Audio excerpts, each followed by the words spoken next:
Why is she no longer on the Min-Max show? Did she get terminated from that video game outlet too? Never been fired from any video game outlet. Never been fired, actually. Not even one time. I was only guesting on Min-Max for a month, which is very fun. Yes, I quit my Sony Santa Monica job in December. Loved working there. Had a great time working there. Wouldn't be surprised if I go back one day, but I just wanted to spend more time in Australia. So in terms of what's next, yeah, I'm doing tons of stuff. I'm not working any less hours. I'm still working effectively full-time hours, just completely freelance. So there's an Australian game that I'm writing on, and I'm writing on Layers Deep. You always wanted me to be on G4 back in the day. I think when G4 was airing, I was in high school. Am I crazy? How long ago was G4? When did G4 start? Yeah, no, I couldn't be on G4. Far too young for that. I wasn't even in high school yet, actually. I was in primary school. So I don't know if you wanted me on G4. I was a child. Oh, but I also never watched it. I've never seen G4 because I think it aired somewhere in Australia, but I don't know. I don't know if I got it. They always wanted you to experience child labor. Fun fact, I did start working when I was 13 and 9 months old. I think you can start younger in Australia than you can in a lot of countries. 13 and 9 months, I worked at McDonald's. It was my first job. And then I got a job at EB Games and then Game. And I worked at a car yard and a shoe shop in between there as like a, casual, but spent most of my retail time working in video game stores. You were on G4 towards the end? I was. You know what's crazy? Maybe a week before they shut down, they were trying to hire me as a host. I was like open to it, but like not 1000%. Kind of hard to sell me on doing games media stuff these days because I did it for so long and I'm just not as inspired by it anymore. And in that meeting with them, where they were trying to bring me on board at G4, I was in their building, which is very cool. I said to them, I was like, I just don't understand the point. Like I was like pretty blatantly, because obviously like you work in media for a long time, you get production experience. And I was like, I don't know what you guys are doing or what you're producing that justifies the cost of these studios. I think I said that point blank. I was like, I just don't see why anyone would watch this over watching a stream or a content creator by themselves who can do it faster and cheaper. I do not understand the value of the product. And I think I was like, is there something that you can do that takes advantage of these sets? Because as it stands right now, you're just doing the same stuff everyone else is doing, but it costs you way more. And feels more fake because it's so produced, so people don't even like it as much. So I was basically like, I'm down to try to help, but I don't understand the point. Why are you doing this? I did not understand why anyone would watch it. And yeah, I said that to them pretty directly and they were like, it's a good point. A lot to think about. You're giving us a lot to think about. What was the other one? That company, what was it called? They came before G4 and got shut down. Was also like a live stream G4 type of thing. They tried very hard to get me on as a host, but it was one of the worst deals of all time. We like had talks. They wanted me so bad that like I did chemistry tests with other people and it was like not even remotely worth it. I don't remember what it's called. Maybe Tech TV? I'm trying to think, that porn star that's such a derivative way of referring to her because I think she's very cool, but she had a show on it. She played gaming. What's her name? Sasha? Sasha Grey. Thank you. She had a show on whatever this network was. Does that help? Was it Tech TV? Okay, it wasn't Tech TV. I don't know. Yeah, so she definitely streams, but I think that's why they were trying to get her onto whatever this network was. And she was on the network. Who else did it? Other people I know were on it sometimes. I think I did a guest spot with them one time. I don't remember, dude. I don't remember. Oh, it definitely wasn't Tech TV then. Yes, you're right, Lego Mans. Thank you. It was VENN. It was VENN. That's it. 100%. Yeah, never heard of VENN. Neither did anyone else. Some very passionate people for sure, but I don't know, dude. We're just in like a landscape where I just don't understand why anyone would watch any of these highly produced shows when they could just watch their favorite streamer and it's so much more personal and like feels more real. Like I don't know why they tried to bring G4 back. It makes no sense to me. What is the value? I don't get it. I don't get it.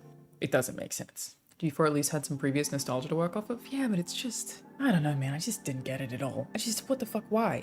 It's just solving a problem nobody has. You know what I mean? Nobody was like, bring back G4, we're dying without this content, because every content creator on the planet has filled that void. Like, there is an abundance of gaming content that's like opinionated or whatever, you know? Like it was filling a gap that didn't exist. It just didn't make sense. How did you end up in the video game industry then after EB Games? I was working in a call center because I didn't know what I wanted to do with my life. Well, okay, I have to take you back earlier. When I was a teenager, I used to write blogs on Tumblr about video games. So I would like review games, talk about games I liked, whatever. And then I was working at a call center, worst job I ever had, hated it. And I was, while at work, routinely looking for other jobs because obviously I wanted to leave that call center that I worked at full time. It really sucked. And I saw a listing for a volunteer news writer, so it was unpaid for video game news. And I was like, holy fuck, I could do that. I've been good at writing my whole life. I had always wanted to be a writer. That's what I always wanted to do with my life. It just never occurred to me that I could do it about video games professionally. So I started volunteer writing, and then I started volunteer writing for more places. And then I started writing for magazines and websites and getting paid very little, but like branching out into getting paid for it. And then I went, I want to be able to do this full time. I recognized all the things that you would need to do it full time, which was like working on camera. I knew there was a lot of podcasts, so I was on national radio in Australia for a video game show for I think like 5 years. Basically by being like, hi, let me do this, please. And so I managed to get experience. While I was studying at university at the same time, I majored in entertainment writing, which is more of what I do now, and journalism. And then slowly got part-time jobs and more part-time jobs and more part-time jobs. And then the exact November that I finished school, I started working at IGN. Yeah, I basically like clawed my way into getting to write about video games. It was a lot. Do you have any advice for starting out as a freelancer? I started out as a freelancer when I started my career. I would think a lot of the success that I've had in my career, and I'm having now again as a freelancer, a lot of it's unhealthy, that's why I always struggle to talk about it, is in being aggressive. I don't wait for work to come to me. I pitch work. I go, I have an idea for an article, or this is what I would have done at the start. And then find an email address and email every outlet and say, can I write this? And even if they all say no, that's fine. But if one of them says yes, then you have a job. I think a lot of people wait for work to come to them. I don't do that.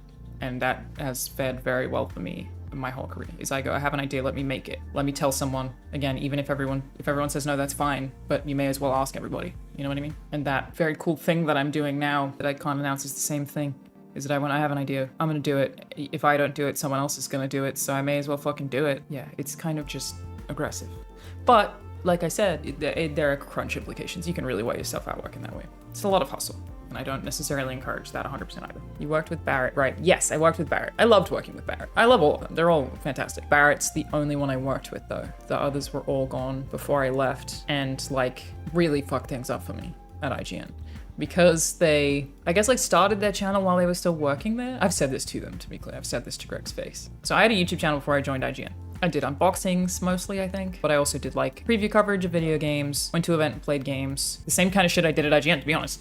I did unboxings and I did light news coverage. I spoke about video games being banned and the amount of sex scenes in The Witcher 3 was a video I did and shit like that. But when I started working for IGN, they said I wasn't allowed to talk about video games anymore and I wasn't allowed to Twitch stream. The only way I could do it was if they owned my channel. So if I left, they would keep the whole channel. And that was all because of Kinda Funny. Because Kinda Funny built up an audience and then made their own thing. So when I got to IGN, they were super fucking strict. And I was always like, you guys fucked me. I had this channel before I even joined. I was clearly not trying to build an audience and leave, or I would have already done that. Never wanted to be an independent content creator, but IGN did not give me that freedom. And I went, duh. I get why they did it, obviously. And they've relaxed on a lot of that now. A lot of people who work at IGN stream now and have podcasts and shit, but when I worked there, that was not fucking allowed. It sucked. It seemed so unfair.